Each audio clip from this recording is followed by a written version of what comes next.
ជំរាបសួរបងប្អូនខ្មែរទាំងអស់គ្នានៅក្នុងពេលវេលាថ្ងៃនេះវិលត្រឡប់មកជួបខ្ញុំបាទទៀតហើយក្នុងការមើលអំពីក្បួនតម្រាខ្មែរឬក៏យើងគ្រប់គ្នាហៅបានថាហោរាសាស្ត្រអញ្ចឹងក្បួនតម្រាខ្មែរយើងនឹងគឺសល់ពីបរមបុរាណដែលចាស់ពីដើមនឹងគាត់បានប្រម៉ែប្រមូលចងក្រងទុកឲ្យក្មេងៗចំនួនក្រោយនឹងបានមើលនិងបានអានឲ្យយល់អំពីក្បួនតម្រាអញ្ចឹងនៅក្នុងក្បួនតម្រាហ្នឹងគេចង់ប្រាប់អំពីការមើលអំពីនិស្ស័យរបស់មនុស្សគ្រប់គ្នា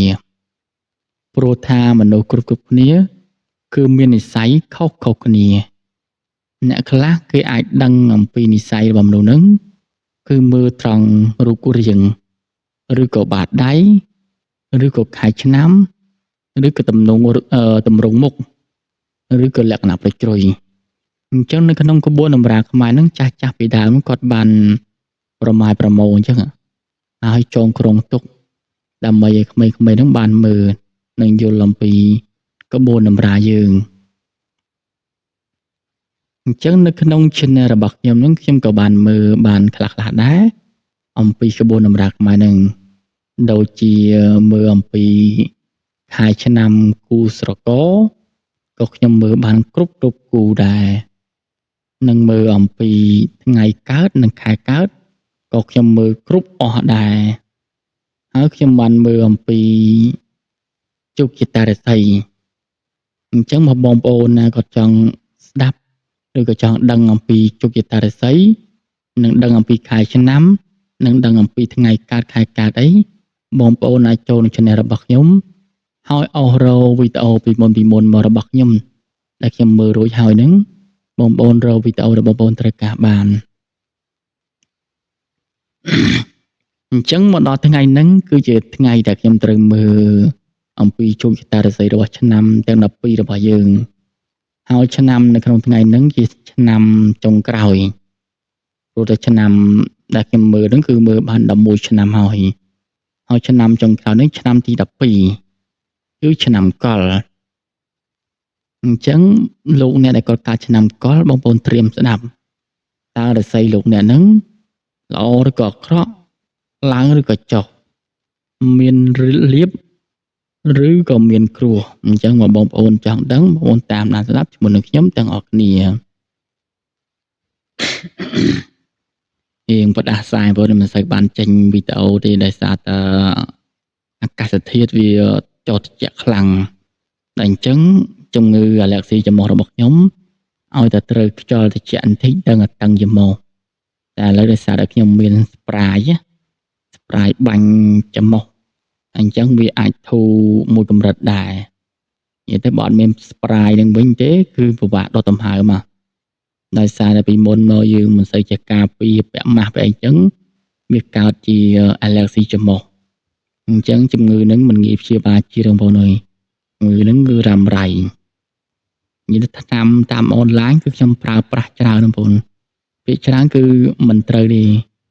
ហើយឆ្នាំតាមអនឡាញគឺត្រូវតែបងប្អូនហើយអស់ពេលហ្នឹងទៅគឺធម្មតាវិញតើមិនត្រូវទេអញ្ចឹងបងប្អូនដែលមានជំងឺអាឡែកស៊ីអីគឺកុំប្រើថ្នាំអនឡាញគឺខាតតែលុយបងប្អូនគឺមិនត្រូវទេ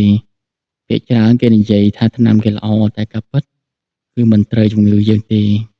ជំងឺហ្នឹងគឺពិបាកព្យាបាលបងប្អូនទៅរកពេទ្យដុកទ័រណាគេជំនាញបានវាអាចព្យាបាលបើតាមថ្នាំតាមអនឡាញមិនងាយជាច្បាស់ទេឥឡូវយើង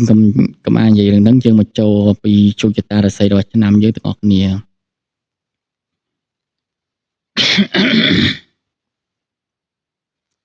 មនុស្សណាដែលកើតឆ្នាំកុរបងប្អូនត្រៀមស្ដាប់មនុស្សទាំងឡាយណាដែលកើតឆ្នាំកុរឆ្នាំកុរគឺនាមសត្វជ្រូកធាតុទឹកពងមនុស្សស្រីអញ្ចឹងមនុស្សដែលកើតឆ្នាំកុរភាគច្រើនគឺរាងមានសាច់មិនឈៀបគេហៅថាធាត់គីឡូធ្ងន់និយាយទៅស្គមភាគតិច ភាគច្រើនគឺមនុស្សដែលកើតឆ្នាំកុរគឺធាត់មានសាច់មានឈាមទលុកទលន់ដោយកូនជ្រូកអញ្ចឹង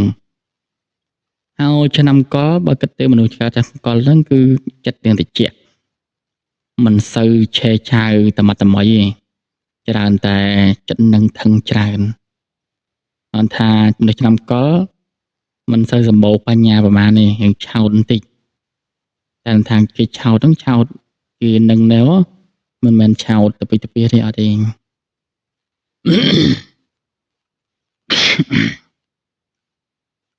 ឡូវយើងមកមើលខែឆ្នាំយើងទាំងអស់គ្នាសំទោសមើលរាសីរបស់ឆ្នាំកុរឯងច្រឡំខែឆ្នាំអញ្ចឹងមនុស្សដែលកើតឆ្នាំកុរទំនាយទាយថានៅក្នុងឆ្នាំ2026នេះនឹងត្រូវមានគ្រោះកាចសាហាវដែលអ្នកគួរប្រុងប្រយ័ត្នចំណែកមុខរបររកស៊ីនឹងធ្លាក់ចុះនឹងមានការខាតបង់ដោយជៀសពុំបានឬនឹងត្រូវមានជំងឺដង្កាត់ក្នុងគ្រួសារនឹងមានការឆ្លោះប្រកែកគ្នាមិនខានអញ្ចឹងរាសីរបស់លោកអ្នកដែលកើតឆ្នាំកុរនៅក្នុងឆ្នាំ2026ខាងមុខហ្នឹងគឺរាសីលោកអ្នកគឺធ្លាក់ចុះចំណែកមុខរបរការងារវិញគឺធ្លាក់ចុះដែរគឺនិយាយទៅគឺនឹងមានការខាតបង់នៅក្នុងកម្ពីមិនមែនខ្ញុំចេះតែនិយាយចេះតែនឹកឃើញអត់ទេនៅក្នុងកម្ពីរាសីអញ្ចឹងមែននឹងមានការខាតបង់ហើយរាសីរបស់អ្នកគឺដើមក្បាលចុះមិននិយាយទៅគឺយើងគួរតែប្រុងប្រយ័ត្នហើយបើយើងដឹងថារាសីយើងធ្លាក់ចុះហើយយើងមិនគួរចាយវាឬក៏រកស៊ីអ្វីដែលលើសពីសមត្ថភាពរបស់យើងទេវាអាចនឹងមានការខាតបង់ច្រើនមហន្តរាយដល់ខ្លួនឯងព្រោះអញ្ចឹងយើងគួរតែប្រុងប្រយ័ត្នទាំងអស់គ្នាមិញបើបងប្អូនស្ដាប់មិនទាន់នេះខ្ញុំសូមអភ័យទោសខ្ញុំសូមអានម្ដងទៀតឲ្យបងប្អូនស្ដាប់អំពីរាសីមិញហ្នឹង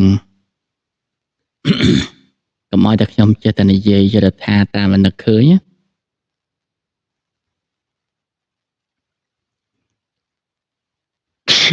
សំទោសទាំងចំពោះ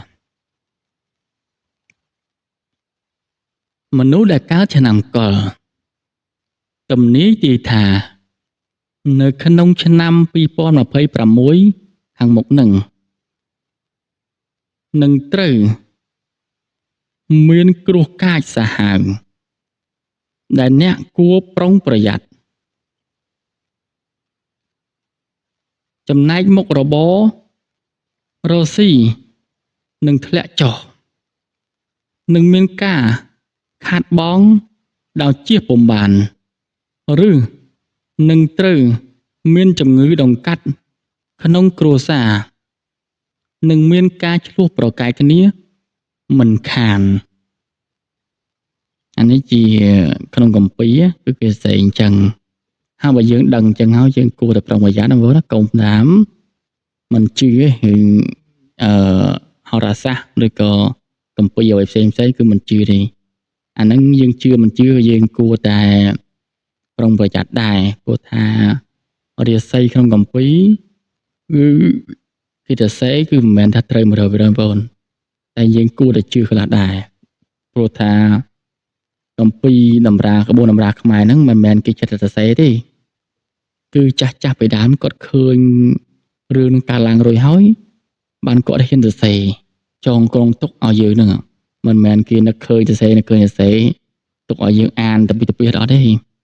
សិតតែមានក្បួនតម្រាគេចាមកគេចងក្រងហ្នឹងគេប្រម៉ាយប្រមោឃើញអញ្ចឹងបានគេសរសេរចងក្រងទុកមិនមែនយើងថាចេះតែសរសេរទៅពីទៅពីអត់ដឹងទិដ្ឋភាពអត់ទេគេសិតតែមានហេតុផលរបស់គេ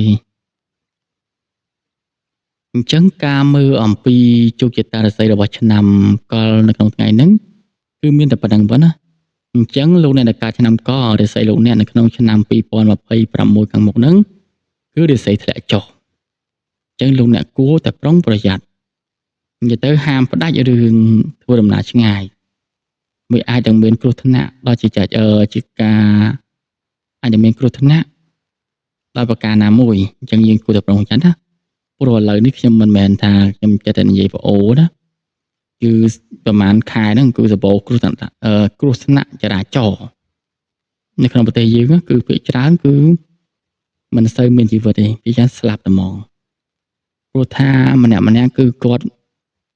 បើកយានម៉ូតូឬក៏យានយន្តនេះគឺបើកលឿនដូចតែគាត់ឃើញផ្លូវស្អាតឃើញផ្លូវស្រួលគាត់ចេះតែសុទ្ធមកតំហឹងគាត់មួគាត់ជន់ណាតែអញ្ចឹងដល់មានគ្រោះថ្នាក់ទៅគឺអត់មានត្រូវរបួសស្រាលទេបងប្អូនគឺស្លាប់តែហ្មងអញ្ចឹងយើងគួរតែប្រុងប្រយ័ត្នហើយជាលើកចុងក្រោយរបស់ខ្ញុំគឺខ្ញុំជូនសូមឲ្យបងប្អូនហ្នឹងខំធ្វើអំពើល្អព្រោះថាអំពើល្អហ្នឹងគឺធ្វើឲ្យយើងនឹងជួបផលល្អទៅវិញហើយកុំបៀតបៀនជីវិតសត្វមិនមែនសត្វតូចសត្វធំអ្វីក៏ដោយបើយើងឲ្យអភ័យដល់ជីវិតគេគឺជីវិតយើងក៏មានអាយុវែងដូចគេដែរតែបើយើងឃើញអ្វីចេះសម្លាប់តាមចិត្តតាមចង់ហ្នឹងគឺជីវិតយើងក៏វាដូចគ្នាបងប្អូនណាគឺកម្មពីមានពិតយើងធ្វើផលអ្វីគឺបានផលនឹងមកវិញមិនមែនថាយើងធ្វើអាក្រក់បានផលល្អទេបងប្អូនធ្វើអាក្រក់គឺទទួលបានផលអាក្រក់ធ្វើល្អនឹងទទួលបានផលល្អវិញហើយផលទាំងពីរហ្នឹងគឺឲ្យផលស្មើគ្នាហើយវាមិនទៀងបងប្អូនជួនកាលផលយើងត្រូវបានលឿនទៅក៏វាលឿនទៅជួនកាលផលយើងត្រូវបានយូរក៏យូរទៅអាហ្នឹងគឺមើលមិនឃើញទេមិនមែនយើងធ្វើល្អភ្លាមចង់បានផលល្អភ្លាមអត់ទេគឺផលល្អយើងធ្វើដល់គេល្អទៅគេថ្ងៃណាគេនឹកឃើញយើងវិញគេសងគុណយើងវិញចំណែកយើងធ្វើអាក្រក់ដល់គេថ្ងៃណាគេនឹកឃើញគុំគួនយើងទៅគេតាមព្យាបាទយើងរហូតអាហ្នឹងថាពៀរងប់ដោយការមិនចងពៀអញ្ចឹងខ្ញុំក៏វានិយាយវែងឆ្ងាយដែរបងណាខ្ញុំក៏សូមជម្រាបលាបងប្អូនទាំងអស់គ្នាហើយវីដេអូនេះគឺជាវីដេអូចុងក្រោយឆ្នាំរបស់ខ្ញុំអញ្ចឹងខ្ញុំក៏សូមអរគុណនិងសូមជម្រាបលា